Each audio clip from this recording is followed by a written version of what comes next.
Supreme court ने Balochistan high court का हल्का बंदियों से मुताल्लिक फैसला मुअत्तल कर दिया।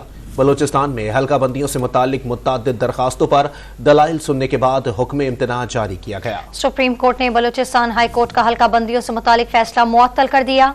बलूचिस्तान में हल्का बंदियों से मुतालिक मुतअद्दिद दरखास्तों पर दलाइल सुनने के बाद हुक्म इम्तना जारी किया गया। सुप्रीम कोर्ट ने बलूचिस्तान हाई कोर्ट का हल्का बंदियों से मुतालिक फैसला मुअत्तल कर दिया है।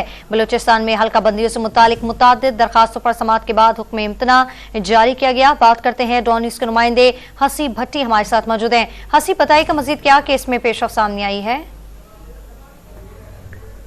देखिए, ये जो सुप्रीम कोर्ट ने इंतखाबात बारे में एक और बड़ा फैसला किया है और बलूचिस्तान हाई कोर्ट का हल्का बंदियों से मुतल्लिक फैसला मुअत्तल कर दिया है। बलूचिस्तान में हल्का बंदियों से मुतल्लिक बहुत सी दरख्वास्तें थी, उनके दलाइल सुनने के बाद इसके ऊपर हुक्म इम्तना जारी किया गया है। हुक्मनामा से तमाम दरख्वास्त गुजारों की अपीलों पर असर नहीं पड़ेगा, ऐसा कहना है सुप्रीम कोर्ट का जजेस का।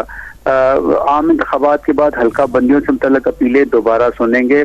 इंतखाबात में किसी सूरत ताखीर कबूल नहीं करेंगे और ऐसा कहना था 3 रुकनी बेंच के सरबराह कायम मकाम चीफ जस्टिस सरदार तारक मसूद का। उनकी सरबराही में ये 3 रुकनी बेंच था।